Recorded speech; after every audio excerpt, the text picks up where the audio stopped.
Hello मेरे प्यारे patients और मेरी प्यारी सी एचआईवी की कम्युनिटी। आपके साथ मैंने आज बात करनी है टीएलडी के बारे में। पहले हम ये बात कर चुके हैं कि टीएलडी एक गोली रोज की और एचआईवी को पूरी तरह से कंट्रोल रखेगी, और ये भी बात कर चुके हैं कि हम कोई भी मेडिसिन अगर लॉन्ग टर्म में लेते हैं तो हमें उनके साइड इफेक्ट्स की मॉनिटरिंग करनी होती है। तो आज आपसे ये बात करूंगी कि जो मेडिसिन हम ले रहे हैं इसमें किस तरह की मॉनिटरिंग चाहिए। तो टीएलडी एक फिक्स ड्रग कॉम्बिनेशन है जिसमें 3 सॉल्ट्स हैं, यानी टीएलडी का मतलब है T plus L plus D. तो हम आपसे अलग अलग बात करेंगे कि टी के क्या साइड इफेक्ट्स हैं और कैसे प्रिवेंशन है, एल के क्या साइड इफेक्ट्स हैं कैसे प्रिवेंशन है, और डी के क्या साइड इफेक्ट्स हैं कैसे प्रिवेंशन है। तो सबसे पहले मैं आपसे बात करूंगी टी यानी टिनोफोवीर, जिसे हम 300 मिलीग्राम पर डे के डोज में देते हैं पेशेंट को। और इसके 2 मेजर साइड इफेक्ट्स हैं। पहला साइड इफेक्ट है किडनी टॉक्सिसिटी। किडनी टॉक्सिसिटी से ये मतलब नहीं है कि हर पेशेंट को किडनी टॉक्सिसिटी हो जाएगी। जो पेशेंट्स प्रॉन होते हैं रीनल टॉक्सिसिटी के, यानी कुछ पेशेंट्स होते हैं जिनमें हाइपरटेंशन या डायबिटीज ज्यादा है, जिनके किडनी फंक्शंस ऑलरेडी थोड़े डिरेंज हैं, या कुछ रैंडम पेशेंट्स भी जो पहले बिल्कुल हेल्दी थे, उनमें कई बार ये हो जाता है कि उनके जो किडनी फंक्शन टेस्ट है, जैसे किडनी को चेक करने के लिए हम यूरिया क्रेटिनिन करवाते हैं, तो वो थोड़े डी रेंज हो जाते हैं। वैसे पेशेंट को कोई सिम्टम कोई लक्षण नहीं आता, बट रूटीन टेस्टिंग में हमें ये पता लगता है कि वो टेस्ट थोड़े डी रेंज हो गए। तो ऐसे केस में हम लोगों को उनकी क्रेटिनिन क्लियरेंस एक फॉर्मूला लगा के डोज कैलकुलेट करके उनकी डोज कम करनी पड़ती है। और जब हमें ये लगता है कि ये ड्रग जो है उनकी किडनी पे परमानेंट इफेक्ट डाल रही है, तो हम इस ड्रग को चेंज करके दूसरी मेडिसिन स्टार्ट कर देते हैं। हालांकि ये साइड इफेक्ट बहुत कॉमन नहीं है, पर इसको बताना इसलिए जरूरी है कि हम लोग मॉनिटर कर सकें। हम लोग हर 6 महीने में अपने किडनी के और यूरिन के, और अगर जरूरत पड़े तो अल्ट्रासाउंड हम लोग करवा सकें। अब टिनोफोवीर के साथ जो किडनी टॉक्सिसिटी मैंने आपको बताई है, इतनी कॉमन नहीं है, बहुत रेयर केसेस में बट आती है। तो इसके लिए हम लोगों को वाटर इनटेक बहुत ज्यादा लेना चाहिए, क्योंकि थोड़े किडनी स्टोन्स बनने के भी चांसेस रहते हैं। अगर आप वाटर इनटेक ज्यादा लोगे तो आपकी जो किडनीज है उनकी सफाई होती रहती है। और जैसे यूटीआई एक प्रेसिपिटेटिंग फैक्टर है, यूटीआई बहुत कॉमन है, उसके कारण भी थोड़े किडनी फंक्शंस डिरेंज हो जाते हैं। यूरिन की इन्फेक्शन तो वो भी नहीं होती अगर आप वाटर इनटेक अपना हाई रखेंगे, और ये साइड इफेक्ट आने के चांसेस थोड़े कम रहेंगे। दूसरी चीज है कि अगर आपको शुगर है या बीपी है तो आप उनको बिल्कुल स्ट्रिक्ट कंट्रोल में रखें, क्योंकि ये दोनों बीमारियां हमारे किडनीज पे इफेक्ट करती हैं। तो ये थोड़ा एडिटिव इफेक्ट हो जाता है कि आपका बीपी भी किडनीज पे असर डाल रहा है, शुगर भी और टैबलेट भी। सो इन चीजों को आप मॉनिटर रखें, वाटर इनटेक हाई रखें, यूटीआई नहीं होने दें, और कभी पेट में दर्द हो तो आप डॉक्टर से बता के अल्ट्रासाउंड करा लें, ताकि कुछ भी हो तो उसको इनिशियल स्टेजेस पे हम लोग पकड़ लें। दूसरी प्रॉब्लम जो टिनोफोवीर के साथ आती है वो है बोन मिनरल डेंसिटी का डिक्रीज होना। बोन मिनरल डेंसिटी का डिक्रीज होना का क्या मतलब है, आप ये रख लीजिए, जो हमारे यंग एज में या बचपन में जो हड्डियां होती हैं वो एक लकड़ी की तरह होती हैं, स्ट्रॉन्ग। उसके अंदर जो मिनरल्स डिपॉजिट होते हैं वो एक लकड़ी की तरह होती हैं। और जैसे जैसे हमारी एज निकलती जाती है, जैसे हमारे बुजुर्ग कई बार खड़े खड़े फ्रैक्चर हो जाता है, एकदम से गिर जाते हैं और उनका हिप फ्रैक्चर हो जाता है, तो वो जो हड्डियां हैं वो लकड़ी से चौक की तरह हो जाती है। तो ये जो ट्रांजिशन है ये है बोन मिनरल, जो बोन्स के अंदर मिनरल्स हैं वो डिप्लीट हो रहे हैं, कम हो रहे हैं। तो हमारी दवाई का थोड़ा सा असर हड्डियों पे रहता है। तो आप अपना calcium vitamin D level intact रखें, और बोन मिनरल डेंसिटी चेक करते हैं। किसी भी अच्छी लैब में आप जाके बोन मिनरल डेंसिटी चेक करा सकते हैं। तो आप ईयरली या 2 ईयरली अपनी बोन मिनरल डेंसिटी चेक करा लें। जैसे कई याती सेंटर्स में बोन मिनरल डेंसिटी चेक करने के लिए कैंप्स लगते हैं। हमारे यहाँ भी कुछ कंपनीज आके कैंप्स लगाती हैं, तो हमारे पेशेंट्स को पता लग जाता है, उसका ट्रीटमेंट है और उसको ट्रीट किया जा सकता है। तो ये 2 साइड इफेक्ट्स, रीनल टॉक्सिसिटी और बोन मिनरल डेंसिटी, और इसके प्रिकॉशंस है वाटर इनटेक ज्यादा रखना है, यूरिनरी ट्रैक्ट इन्फेक्शन नहीं होने देना है, रूटीन टेस्टिंग करवानी है, अगर जरूरत पड़ती है तो अल्ट्रासाउंड करवाना है। टिनोफोवीर की जो टैबलेट है वो HIV के ट्रीटमेंट में भी यूज होती है और हेपेटाइटिस बी के ट्रीटमेंट में यूज होती है। यानी TLD जो हमारी चलती है ट्रीटमेंट में, वो हेपेटाइटिस बी के अगेंस्ट भी इफेक्टिव है।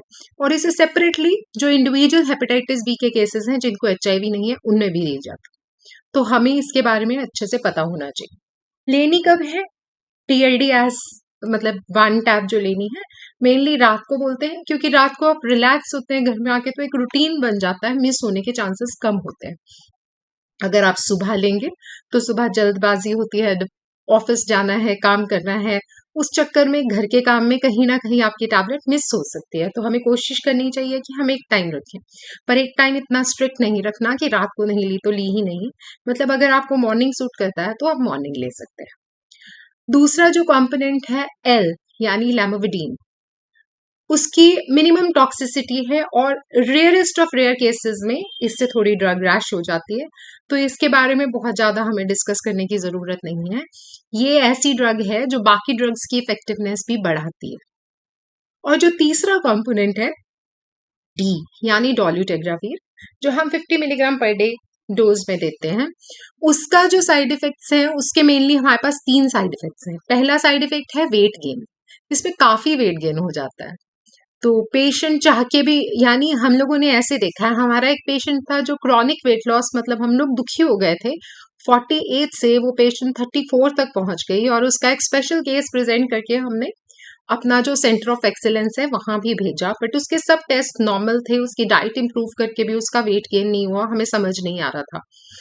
बट जब हमने उसको डोलुटेग्रावीर डाली तो उसका कुछ दिनों में ही उसकी ट्रांजिशन स्टार्ट हुई और उसने इतना वेट गेन कर लिया कि अब उसका 52 kg है and now she wants to lose some wait.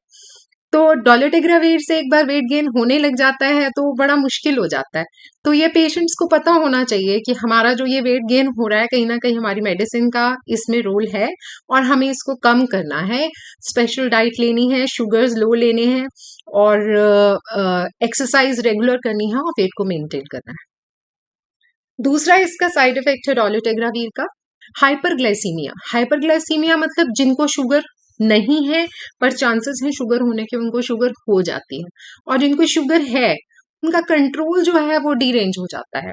ये थोड़ा डिस्टर्बिंग है, बट इसके लिए अगर आप प्रॉपर चेक रखेंगे, प्रिकॉशन रखेंगे और अपनी शुगर राइट टाइम पे जल्दी जल्दी चेक करा के अपनी मेडिसिन कुछ चेंज करवा लेंगे तो शुगर कंट्रोल हो जाएगी।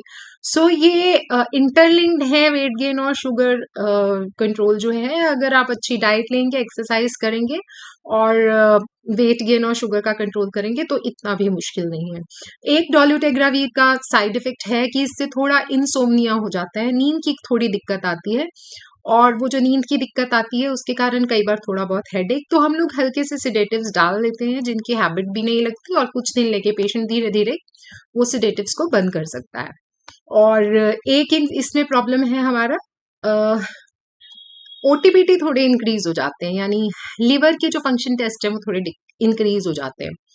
तो उसमें हमें ध्यान रखने की जरूरत है कि देखिए वेट गेन हो रहा है, शुगर डिरेंज हो रहा है, जब हम अपनी डाइट कंट्रोल करेंगे, फ्राइड बंद करेंगे और घी मक्खन या जंक बंद करेंगे तो ओटीपीटी थोड़े से नॉर्मल रिटर्न करेंगे। अल्कोहल की इंटेक बिल्कुल बंद करनी पड़ेगी, और अगर आपका कुछ भी ऐसे लगता है कि भूख नहीं लग रही है, उल्टी आ रही है या कोई दिक्कत है, तो आप अर्लीस्ट अपने डॉक्टर को रिपोर्ट करें। तो ये साइड इफेक्ट्स हैं मेनली टीएलडी के, टेनोफोवीर के। रीनल टॉक्सिसिटी बहुत ओकेजनल है, हर पेशेंट में नहीं है, पर आपको पता होना चाहिए ताकि हम उस पर कंट्रोल करें। बोन डीमिनरलाइजेशन, यानी कि बोन का, हड्डियों का थोड़ा कमजोर होना, इन दोनों पे हम चेक रख सकते हैं। कैसे? पानी ज्यादा पीना है, यूरिन की इन्फेक्शन नहीं होने देनी, और अपने किडनी के और यूरिन के टेस्ट करवाते हैं। बोन डीमिनरलाइजेशन के लिए आपको बोन के लिए सप्लीमेंट्स लेने हैं और बोन मिनरल डेंसिटी का टेस्ट करवा लेना है ईयरली या 2 ईयरली। लैमोविडीन का कोई इतना रोल नहीं है कि मतलब साइड इफेक्ट्स में। और जो डोलुटेग्रावीर है उसमें हमने क्या करना है, शुगर लेवल चेक रखना है, वेट मेंटेन करना है। ये दोनों अगर आप अचीव कर लेंगे तो इससे अच्छी कोई ड्रग नहीं रह सकती, क्योंकि डोलुटेग्रावीर में रेजिस्टेंस नहीं आती, बहुत देर ये दवा असर करती है। और इसमें आपको हेडेक या इंसोम्निया हो तो अपने डॉक्टर से आप रिपोर्ट करें, और ओटीपीटी की मॉनिटरिंग भी जरूरी है। तो यही साइड इफेक्ट्स हैं हमारी मिराकुलस जादुई दवाई टीएलडी के, जिनको हमने ध्यान में रखना है। इन साइड इफेक्ट्स का मतलब ये नहीं आता कि हर इंसान में हर साइड इफेक्ट आएगा, पर अगर आ जाए कोई भी साइड इफेक्ट तो हम तैयार रहें, हम अवेयर रहें, हमें पता हो और हम फाइट बैक करें। So stay inform, stay educated, let's fight back with HIV। हमें HIV को दबा के रखना है। भगवान आपकी 100 साल की आयु करे। स्तम जीवम श्रद्धा। धन्यवाद।